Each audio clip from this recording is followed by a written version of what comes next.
Welcome to Below the Line, where we talk about working in Hollywood from the crew perspective. My name is Skid. I'm a former assistant director and your host. Quiet on the set. Film industry professionals discussing the Oscar nominees in their category of expertise. As regular listeners are aware, that's what we're doing here all month. And if you're a new listener, welcome to the podcast. I hope you'll enjoy it. This is episode 6. Today, we're talking about costume design, and I'm happy to welcome back returning guests. First, Helen Huang, your credits include Station 11, Beef, and The Penguin, which should be premiering later this year. Welcome back to Below the Line. It's good to see you, Skid. Next, Allison J. Braun, your credits as a costume designer include Outlaw Chronicles, Hell's Angels, and a bunch of indie features, such as Dr. Brinks and Dr. Brinks. Great to see you again. Thank you. Well, I've been looking forward to this. This is always an interesting episode. Glad you both could be here. Listeners, you can learn more about Allison and Helen at imdb.com. Search for Below the Line, find this episode, and click on the names of my guests. Let's get into it. The 2023 nominees for costume design are Barbie, Killers of the Flower Moon, Napoleon, Oppenheimer, and Poor Things. We're going to discuss them in that order, and spoilers are possible, so consider this a warning. One last reminder before we get started, we like to recognize our below-the-line compatriots by name, even though I am occasionally mispronouncing those names. Helen and Allison, both of you, feel free to correct me if I get something wrong. Let's start things off with Barbie, costume design by Jacqueline Durand. I was listening to an interview with Jacqueline, and she's one of my favorite designers. I think everything that she does is handled with such care, and you could tell from her designs that she has such an amazing wealth of knowledge with textiles and construction. But I think the fun thing about Barbie in this list is there is sort of like a historical research that went into it, which is the Barbie research from Mattel and her trying to recreate these like doll-like clothing into life size. And she had a very interesting interview where she was saying that when she was creating the Barbie outfit, she was thinking about everything coming in sets for Barbie. And I just thought that was such fun in terms of like how coordinated everything was, especially at the beginning of the movie. I appreciated the costumes in this movie also because for, a 2023 movie, they celebrated different body shapes and races finally for the men and women. So to just cater to all the different sizes, I just really noticed it in the movie, like even Barbies in wheelchairs and different sizes. So I just appreciated those, like very representational, and all the costumes still like was very much still on like, Barbie brand. So this is an interesting film to me where, Helen, as you mentioned, there's actual research or things to look to, but you also don't want it to be a parody or a cartoon. Like we've got a real message in this film, and there's all of this sort of toy space that's actually helping to forward that message. What kind of challenges, if either of you have been given this movie, do you think that involved? I mean, I think it's always trying to toe the line between things that look too costumey and things that might look a little bit more organic, which I think they address really well in this movie, because in the beginning, they were built as sort of like a Barbie universe, because it exists within the production design of this Barbie universe, the Barbie land. And so when they do make, coordinated outfits and things that are extremely heightened and designed, it doesn't look weird because it exists on this production plane. And then throughout the movie, you could tell that her silhouette slowly changes, especially as she enters into the real world and then into the third act of the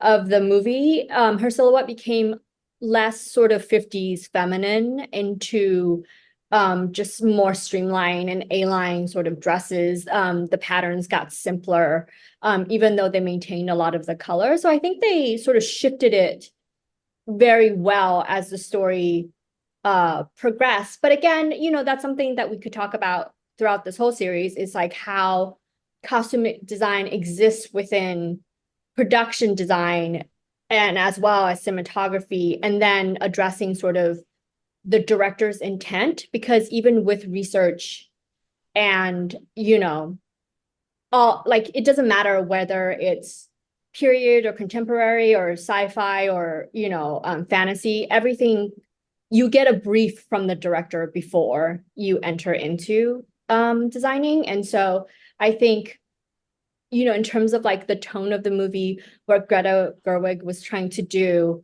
along with the production design and cinematography, I think they sort of shifted it seamlessly throughout the whole entire movie, from entering into something heightened into something more grounded. I would agree with that. It's funny that you say like you don't want it to look too costumey, Skid, because like Helen was saying, because it lives in that universe, they all look like doll clothes and doll toys, but it makes sense within that reality, so that there's no like fighting within that world. And everything looked very like obviously custom made and fit to each body. The color palette, I think, fit really well. I know that I think the production team ran out of that color pink because they had to paint like all the sets that exact pink. So they were like crazily ordering it to try to cover the whole set. And I can kind of imagine that in the same way with like just dyeing all that fabric, having a lot of these prints made to match the original dolls. Yeah, I thought it was extremely successful. And also just for me, like being a Barbie fan as like a little kid, and then just seeing it on a body moving kind of blew my mind. It made me so happy. I really love this movie. I think this would have to be one of my favorite movies this year. Like hands down. I mean, this and Oppenheimer, but so different in terms of types of movies. But yeah, I would say extremely successful in that way. Also, it's just nice to see her do something like this, because she's made like 40 films as a costume designer. She's been nominated, you know, like 9 times. She's not, this is like not unknown territory for her. She's definitely won.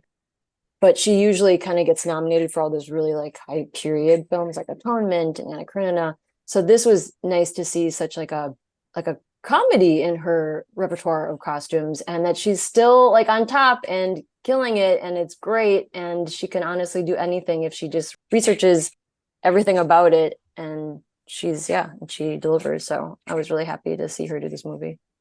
You know, when we were talking about this movie in terms of production design, if I recall correctly, my guest also said that the production designers were also known for more period piece work in the past. And I'm curious, as with what you mentioned, Allison, about Jacqueline's previous nominations and wins, whether there is something about people who are specialized in an area, like what they might have brought to this, that maybe is counterintuitive, but makes sense when you see it. I think there is a thread. I think there's a thread that kind of ties it all, because period film, obviously you have to make a lot of those things from scratch. There are a lot of made to order. And for Barbie, it also had to be made. So she's just so good at building costumes. Like contemporary films, obviously you can make things too. Also, you can buy things, but I think because she has such a strong history in building things from scratch, and like you said, Helen, knowing textiles, and she had to like replicate these textiles to match specific dolls, she has a strength in that. She's very strong in that. Her team is strong in that. She works with the same people over and over again too. So I think that was a reason why probably also she was doing this film, and it was so successful. I think also there's this misconception of like costume designer having like niche, because it is true that once you get hired and known for something, people tend to hire you over and over and over for something, you know? But I think people don't view directors that way, or writers, you know, like if you're a director, you could direct anything. If you're a writer, you could write anything. And so I think it's a little bit unfair sometimes to pigeonhole costume designers. All costume design, from period to contemporary to all the niche things, they all require the same skill, which is interpreting the director's need for the movie, understanding character, you know, some basic fundamental needs as understanding silhouette, period costumes, textiles, and the ability, like understanding how to make costumes. But I think that is across the board on everything. And I feel like there is sort of an unfairness when people think about like, contemporary costumes versus something that's period, like one requires more skill than the other. It doesn't really, because the same sort of basics of it is something all costume designers have and apply to everything that they do and every project that they do. Yeah, I would agree. The pigeonholing is very unfair. I do think, unfortunately, people are hired based on that because production tends to like to see something already made to know someone can deliver, even if they are qualified to do everything. That's just, I think, part of something unfair within the industry. I know directors, friends of mine that are like kind of stuck doing the horror world because they're only known for horrors, or comedy writers just kind of keep like being requested for comedies, even though they could write like a drama. And that's also kind of how their agent pitches them. So it's hard to sometimes break free of that, even if you are obviously very talented in all of it. It's just, I do kind of see that across the board, people getting stuck in things, like directors getting stuck in the commercial world when they want to do features, or getting stuck in television design and then not breaking into features. Sometimes it's a unfair blessing. Like you're glad to get the work, but then you kind of want to pivot, and sometimes people don't always allow you to.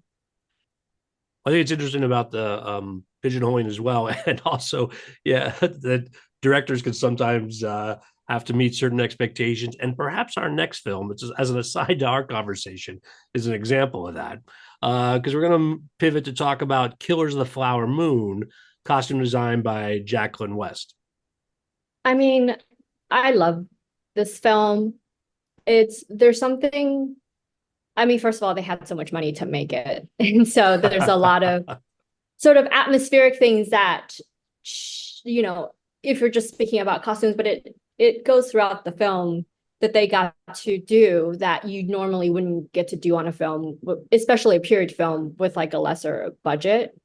I think it's also amazingly commendable for the amount of research that went into it. And it's actually from all the interviews that I've listened to with the directors and also production designers and Jacqueline West herself, when they talk about this, in terms of this is being one of, even though, there are several period films in the movie, this is the one where the brief from the director was, let's stay as true to reality as possible. Let's do sort of the culture and the history of it justice. And so the research and the costumes sort of came from that place, where else I feel like with Oppenheimer, the costumes were made more for an emotional aspect of the movie rather than the truth of what these periods look like. And Napoleon, I think with everything Ridley Scott does, is a little bit heightened in every aspect of the work. So I think just in terms of Killers, it's just amazing how they brought the research and the culture into life. And I think she, got people to remake textiles and reweave all those blankets. And, I just think there's an amazing amount of researching and also getting resources to make a movie like that. Because I think one of the things that she did say was, like, because there's never been a narrative about those age, there's nothing to rent, there's nothing to buy. It's literally everything from research was made from scratch to create this world, which I find particularly interesting about the challenge of making something about a culture that's not usually put on the big screen. Yeah, I really appreciated all the custom textiles. When you watch it, there's just, you can see all of the wool and just, natural fiber wovens are just, they have so much more of a body than like all these cheap synthetics that are made now. There's like a warmth to them. They're made very well. And this was made during like a really hard time. This was made during COVID. And I know some people that worked on it, and it was just such an isolating film because in between takes, each actor would just go back to their individual car and stay away from everybody. And then they would come back during the scenes. So everybody had to just keep their distance. And when I watched it, like knowing all of these like weird precautions while this was being filmed and then watching it, I never felt that.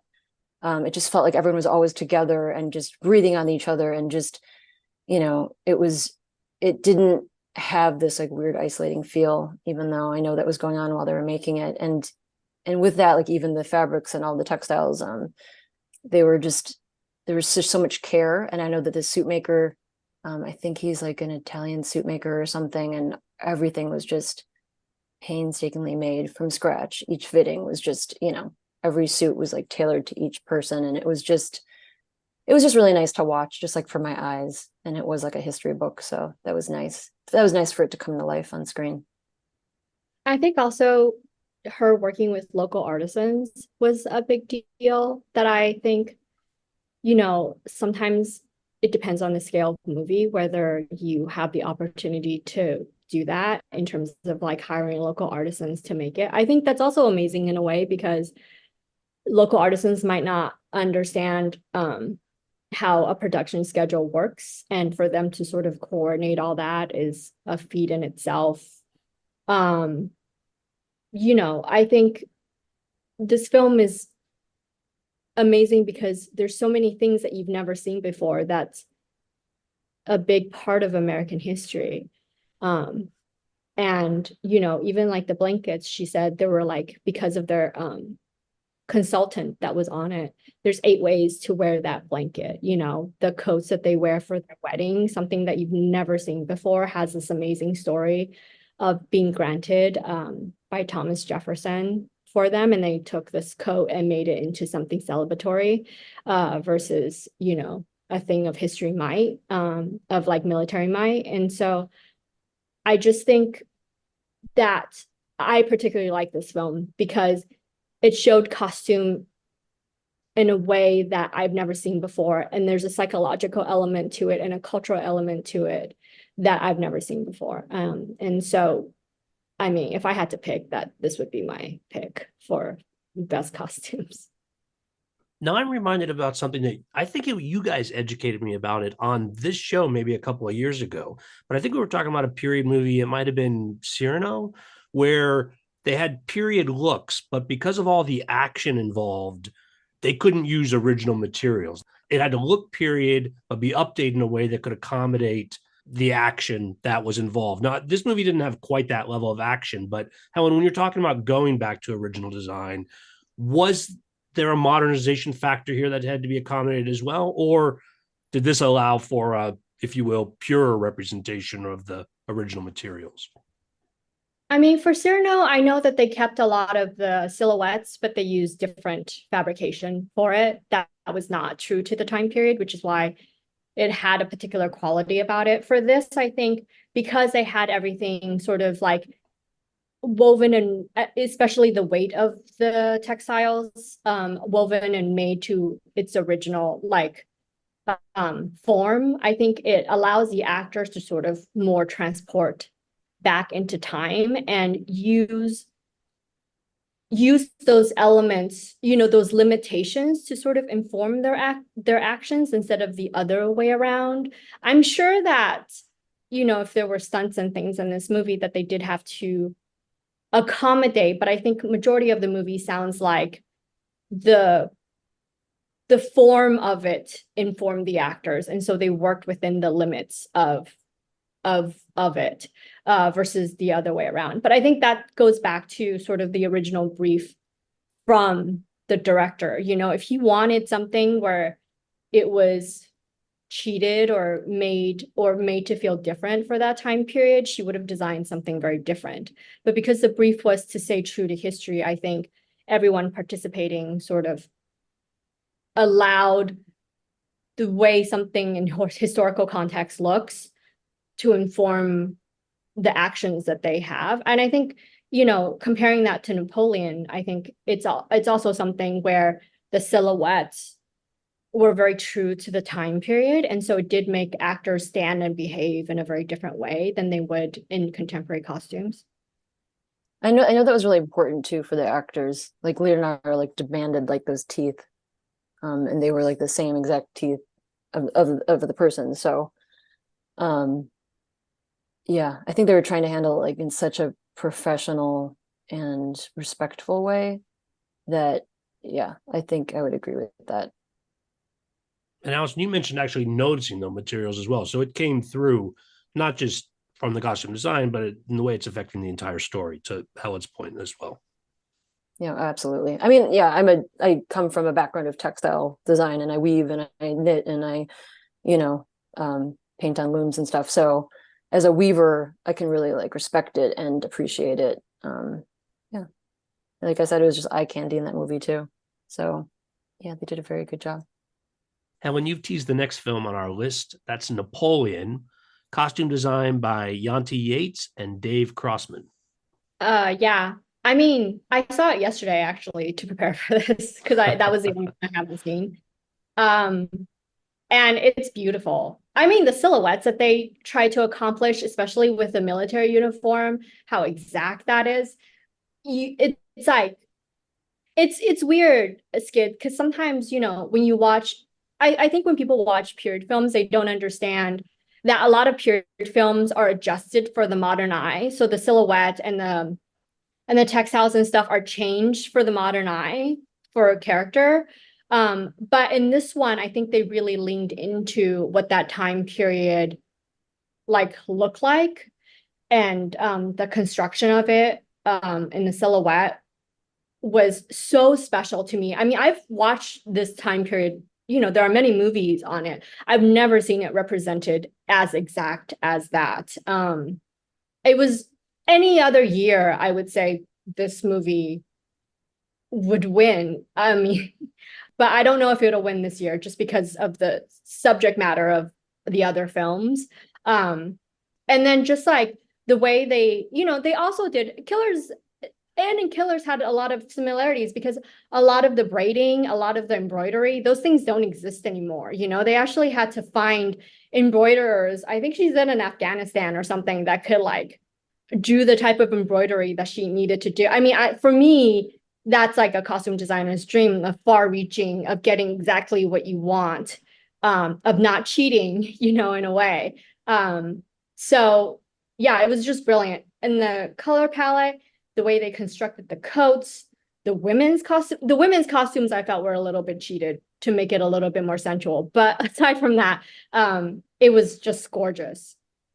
Yeah, it was a very, very gorgeous film. Also, I just loved that when you like look at like old paintings of Napoleon and then you do like a side by side of the movie, they're just so similar in terms of the color, the silhouette. And Phoenix is taller than actual Napoleon was, but just because they held true to like, the jacket height versus the pant and where it hits on the body, he kind of like seemed shorter in the movie. And also I thought that was kind of successful. And also, I think the combination of having these two designers work side by side was just really great because Yates works with Ridley Scott, and she like won for Gladiator before. Like they have a work history and a compatibility working together. And then David is more known for like a little bit more like specialty. He's really known for like military costuming, whether or not, it's his passion or he just likes it. When he did Batman, it was more for the bat suit. So for this one, for Napoleon, he's more part of the military attire. I mean, I don't know the exact like separating of how they designated designing what, but I think having someone with like a strong military background with Yates was just probably a really great marriage because it was portrayed really well and successful, and they were really huge days in terms of all of the soldiers on set and the background. I remember I was listening to Phoenix talk about it and it was just like a really overwhelming experience, and how really kind of comes at it very cool and like normalizes it, even though it's such a big production and they spend so much money every day and have real people acting in it. And it was just like a painting coming to life. So I loved it too. It was great. The movie itself wasn't my favorite, but I think it was successful in terms of costume design. Can I tell you, the hats in this movie, best hats in any movie ever. It's Oh yeah. it's so beautiful. And then also it really, Scott, he's literally one of my favorite directors because I just feel like he understands his craft so well. He's very fun. And I always divide directors up into hats or no hats. You either really love a hat or you do not love a hat. And for me, for her to be able to work with a hat loving director like him, that's amazing. Yeah. You could tell he wasn't afraid of anything. He wasn't afraid of normalizing. He didn't want to normalize things. They really like exaggerated some of the silhouettes and really like went for it.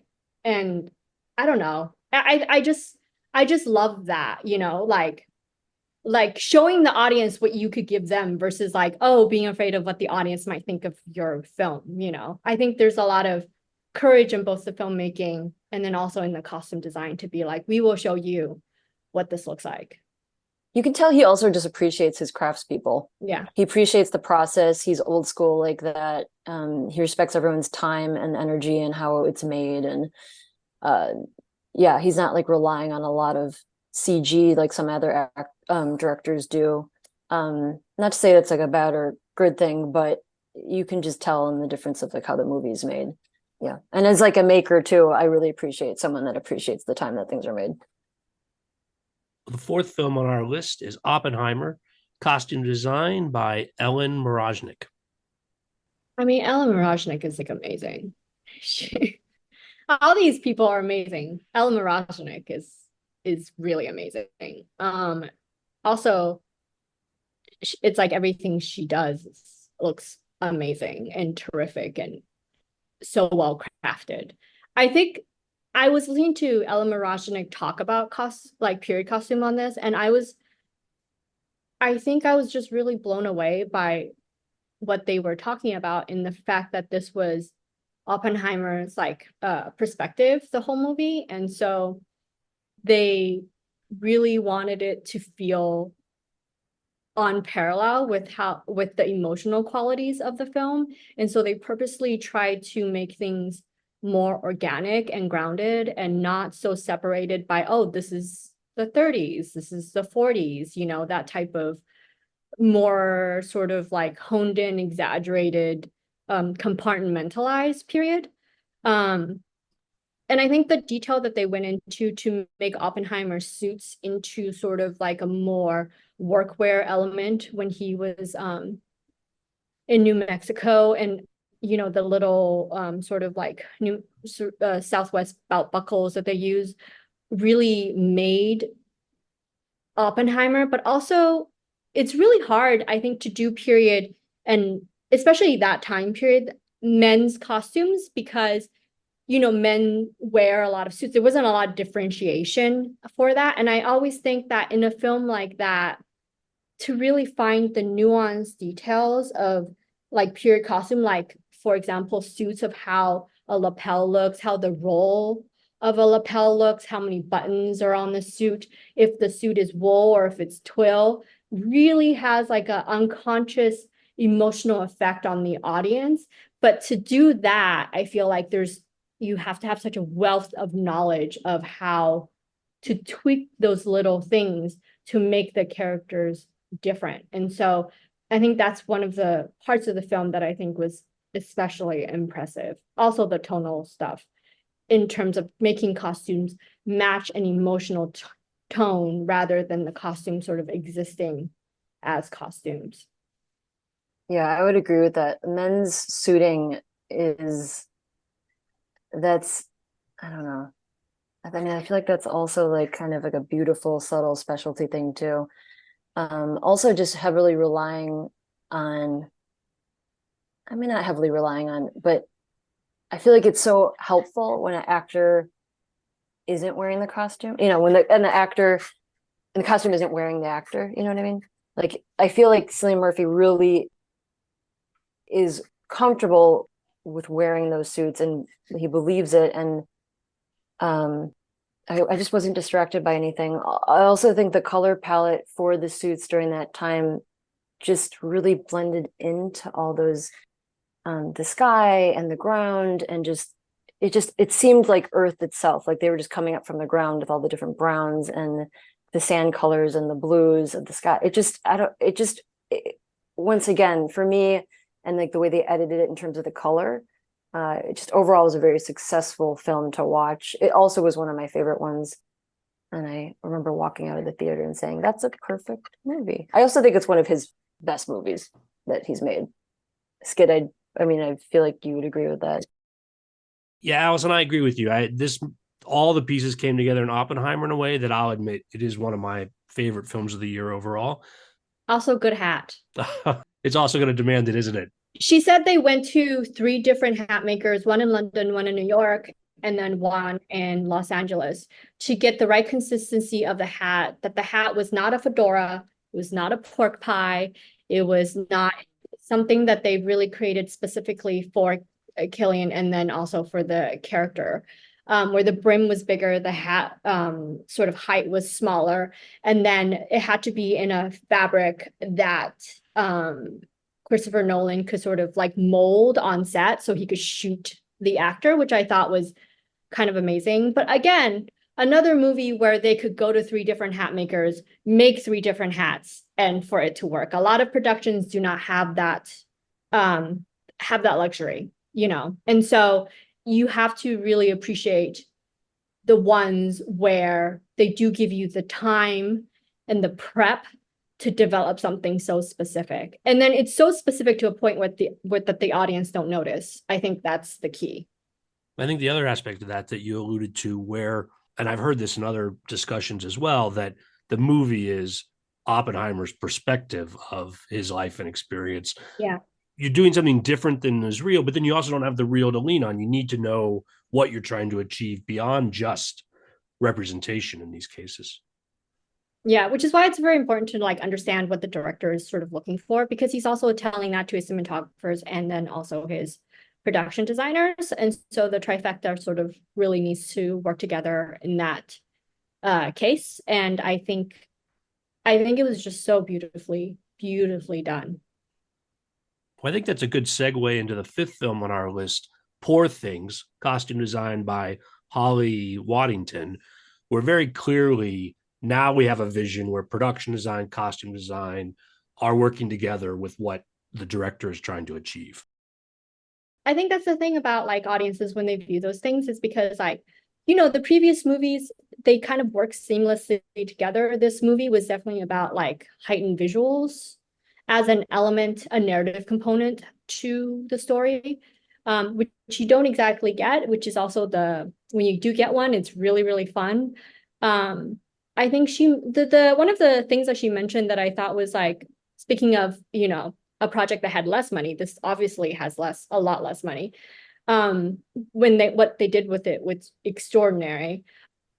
But the fact that because of the black and white elements of it, that was decided a little bit later on, closer to filming, that she didn't have the luxury of remaking a bunch of things to sort of address the black and white element of the movie. And I've heard this before, you know, from Mark Bridges when he did The Artist and recently Maestro, is that, you know, when you do things in black and white, you're looking for high contrast. It's not actually the color of the garment. So you do have to sort of test it to see what the high contrast is. One of the things that she did say that was very interesting was she did not get to do things that are high contrasted, but what really worked was the texture element that really helped with the black and white, which I thought was kind of really, I think, special, because it's sort of like, you know, you don't get everything that you wish for on a production that is more limited, but you can sort of address it in different ways. So if you can't get high contrast, you could get high texture, and those type of things kind of inter-exchange and make something pop and look amazing on screen that can serve the purpose. I think the reason why I talk about it is like the extraordinary ability of costume designers to problem solve on a dime. That should be talked about too, because people change their minds a lot. We don't get to make everything that we want on screen. We don't have enough prep time, and to be able to problem solve is due to the credit of costume designers and their ingenuity. Quick question. What, in terms of black and white for Poor Things, what are you talking about specifically? There's black and white elements in some of the flashbacks. Oh, okay, gotcha. Oh, right. Yeah. It's so funny because that movie, I just like see color and like these beautiful pastels. I think I like completely overlooked that there was black and white elements to the whole film. I think in the beginning it was all black and white, and then when she became like when Yeah. narratively Yes. sort of opened up, Yes. it became colorful, which I obviously it was a terrific choice in terms of narrative. I think it was probably hard for her, to sort of address those things when they came in later. But I think the solve was wonderful. Right. Yeah, I mean, for me, I really loved this film because there was like no time period, but a time period associated with it. And I do love when things are historical, but I also just love when like you can look at something and not really know when it's supposed to be going on, Yeah. but also it's taking you to a place, and like you were saying in terms of that trifecta, because the whole time I was just like, God, they were so lucky having the production design and costume design, like just all these things work together in harmony, which is so hard to do when everything's happening in real time, when they're trying to make the sets. You're trying to figure out what costumes you're going to make and what colors, how many multiples you need, where are you sourcing the fabric, if it's going to be dyed. Like it's just so many things to coordinate so well. And also, like you were saying, because it's a movie on a budget, that's even harder because it's like that good, fast, better, best, or whatever that saying is, like, because there's always something has to give. And that compromise is always just like so soul crushing when you're trying to make it good. And you're trying to do it in a timely manner. And I just think that also Emma was just so great. She just was so, I didn't even realize it was her. I mean, obviously I know it's her, but because with the makeup and the hair and these eyebrows and that long hair, that it just took you out of like her as an actress, and just she became this like character and fully believable. And I just think once again it was really successful. And I also like that for me it was also super contemporary. It was like very fashion forward. And just also I loved the way that she picked in terms of the skirt that kind of just draped on her all the time, like these little shorts, just like I just and like these more structured elements in terms of these like sleeves and shoulders, but then like the softness in the shorts and like the lack of pants, also the lack of clothes in this whole film, but also being such a costume movie, but also her being so naked all the time, which I think is super funny juxtaposition. But I loved it. I felt like it was art, it was sculpture moving around on screen while she danced and walked funny and was becoming human and sentient. And I just think, yeah, I liked it a lot. I wanted to love this movie more because I just was, when I initially saw the previews, I was like, oh my God, I'm gonna love this movie. But I think it was great. I think it was a great story, and I think she did a good job. And I'm also happy for this costume designer. She doesn't have a big history in costume designing, but she's also worked on really big films like as an ACD. So she's kind of like a protege to these other bigger, well-known designers. So to finally have her own kind of movie for her own like self to just really like let her wings spread. I was just really happy to see that. Like, oh, that's so nice and refreshing. Not to have, I mean, Jacqueline, like they're all great people. They deserve it. They did a good job, but it's nice to have some new people in the mix in terms of nominations. Yeah, I agree with that. I also think, with the cinematography of it all, it leans to this asymmetry that happens throughout the film, which I think is highlighted by what you were saying with the very structured tops and then the shorts. The shorts are they infantize, any character. And I feel like that was sort of like a genius decision on their part to utilize that. And then the other element I think that they use really well is color. Sometimes I feel like color isn't used enough in narrative to sort of tell a story, but they really did select, those beautiful pastels, the marigolds, because she was the only one in yellow throughout the whole film. The fact that, when they went back to her past, her palette got darker. When she became a student, it was black. And I think all those things are just these elements that are floating around in an audience's subconscious that they don't even know that they have. And for a costume designer, they do it all the time, but for a movie that really teased that out of them to make them feel something so visceral with these sort of decisions, is really fantastic. And like Allison said, having new blood in Oscar nominations is always good. Yeah, just because you do want new people involved with new perspectives. Yeah, I think this was like super refreshing for me to see. And also, like you were saying, the shorts, I just think it was just such a smart move to have that as a silhouette. I mean, having a kid and watching him learn how to walk and being able to showcase her legs, like stiffly walk. I feel like if she was held down to the ground with like a heavy silhouette and a dress just dragging on the floor, she would almost seem like old in terms of like going reverse in terms of not knowing how to walk. But just being able to see her legs, how stiff they are, it just made it so much more believable in terms of like her being this like infant brain learning how to walk in this woman's body. I thought it was just so genius. I just loved it. Also, it was just so unusual, you know what I mean? Just seeing that those silhouettes, I just loved it. I loved, but it all worked together. Nothing was fighting itself. And it also was like very simple but over the top. Like she always kind of had like the same things married to each other in terms of like the blouses and these like oversized sleeve jackets, but then like the little skirts, and then like the she always paired it in like a very similar way. So I just think, yeah, it was so refreshing to watch. Also, I wanted to wear it. And I love when I just kind of want to touch everything and wear it when I watch it. Allison, when you mentioned Emma Stone specifically, it reminded me of Cruella, actually, where we did have, again, fantastical costumes and that she was really game for it. And she did a great job in that movie as well. And I wonder if either of you can speak a little bit to that collaboration between costume designer and actor and how that can make or break some of these challenges. I think when you have an actor that allows you to explore, don't mind being in different silhouettes, I think that's the collaborations that you like. It just depends on the actor. If an actor is more of a brand and they you could tell from their movies that they tend to be in the same silhouette, they're playing different characters, but the silhouettes stay the same. That's a different type of challenge. But that's a different type of movie.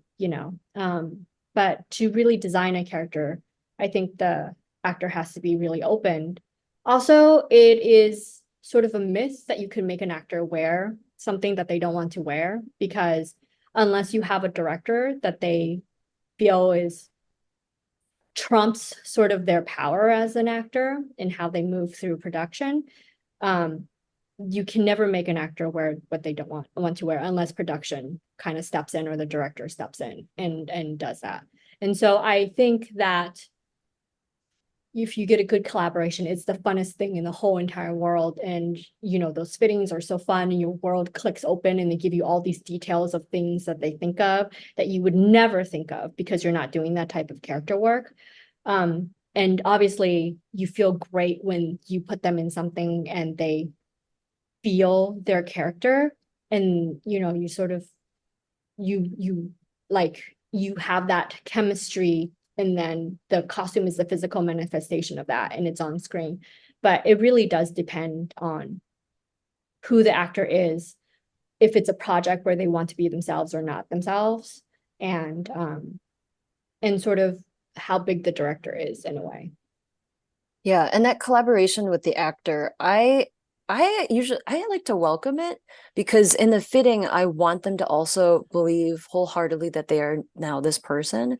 And so I appreciate when they're open, but also I don't mind when they bring something else to the table that maybe that didn't cross my mind, or if it's something really important for that actor that they need to wear in order to feel like that new person. I think those fittings can become like a painting together, and a give and take and a conversation, sometimes before the fitting and also during the fitting and after, because it just takes time to really for it to all come together. And I never want to force an actor to wear something that if they don't believe it, then it's just never going to be successful in terms of it coming across the screen, they won't feel right in their body unless it's supposed to be something that is restricting them in a way for their performance. But I always like those kind of conversations and just see what they have. And it's also funny sometimes, like the veterans, they like to kind of challenge you and see like how well you did your homework, or if it's something that your take might be better than theirs, which is always interesting. But yeah, it's always a conversation though, I feel. And it's, even if they're super green, it's always a conversation. And I like them being a part of the process too. You want them to get excited about their costume. You want them to enjoy coming into those fittings and working with you, you know?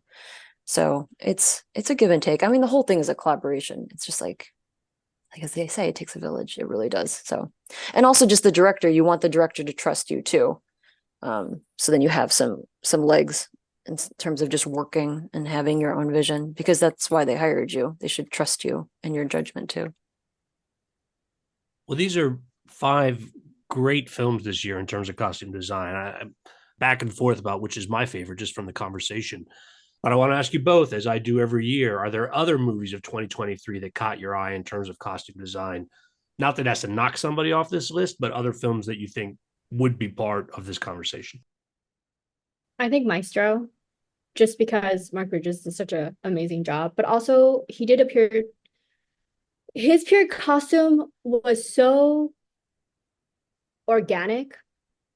That's really, really hard to do, to take something across and not make it, and it doesn't look costumey at all, but so specific to that time period, and then being so organic in the process of it.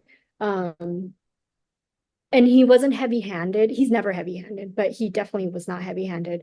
And it's just sort of trying to find the right amount of interest versus, sort of pared backness. And sometimes I feel like that's hard because as costume designers, we obviously want the costumes to really be the focus, but sometimes you have to pare it back because it has to work seamlessly with an actor, with the scene, and so I think I'm surprised I didn't get nominated because it was really amazing. But again, really great work sometimes. It's not, when people vote, it's not the most maybe exciting to them. But for me, I always try to watch for the things I feel like is the hardest to do, and an even hand and just overall sort of like pared back good taste goes a long way in a movie. I would agree. Maestro was a good one. There's just not enough space in the nominations, and Mark is great. And then I was going to say Wonka. I appreciated that movie. Like I said, I watched it with my son, so he was over the moon about it, which I love to see a happy audience. So also maybe I became more into it. But also I just think, I really appreciate those costumes as well. In terms of like we were talking about, Cyrano, if it's a high stunt movie, this Wonka is it's a musical, so it's heavily in terms of dancers. Obviously, you need to stretch everything, and yeah, I appreciate that movie too. That's the first one that comes off the top of my head. Wonka, I appreciated. What other movies? Gosh, in terms of 2023. Those are good examples. Listen, I know people are already just trying to catch up on their Oscars. We don't want to overload them, but those were. The creator should have got nominated. It was some of the best sci-fi designs I've ever seen, but it went under the radar. Oh, that's another thing I would want to say. If your movie does not do well, the costume design, production design, none of it would get nominated. And so I think when people view Oscars in terms of what is best, they should understand that there is a limitation to it, because what is best is usually what's in the if your movie is the best, and then you get nominated for the best movie. But it doesn't mean that all these artists and head of departments, if they work on a movie that doesn't do so well at the box office, that they sacrifice any less in their life to get it done, or there's less thought to it, or there's less work to it. So I think having that, if you're going to appreciate craft, it's not only about the Oscars. Oh, absolutely. Absolutely. I was surprised when I was like looking at all these designers, how many of them haven't been nominated. I was like, wow, Also, it's just in terms of like if it's a feature or a TV show. I mean, TV now, that's basically like those can be movies, and I respect them just as equally. So yeah, it's kind of hard when if they're not nominated for Best Picture, it kind of steers the boat a certain way. Yeah. While we're certainly focused on the Oscars here, make no mistake, below the line, we're encouraging people to watch everything. TV, movies, and appreciate all the crafts. Certainly what you guys have shared helps. People see it through a different lens. On that note, we're going to call it a wrap. Really great having you guys here. Thanks again. Thank you so much, Skid. Thank you, Skid. Always a pleasure. Listeners, I always appreciate your feedback. You'll find my contact info at our website, belowtheline1word.biz. That's B-I-Z. We are now halfway through our Oscar episodes, and there's a lot more fun in the queue. My closing credits, as always, thanks to Curtis Five for our music and John Wan for our logo. The logo is available on t-shirts, mugs, and stickers at redbubble.com. To all of our listeners, I appreciate you. Please rate us wherever you get your podcasts and tell your friends. Thanks again from Below the Line.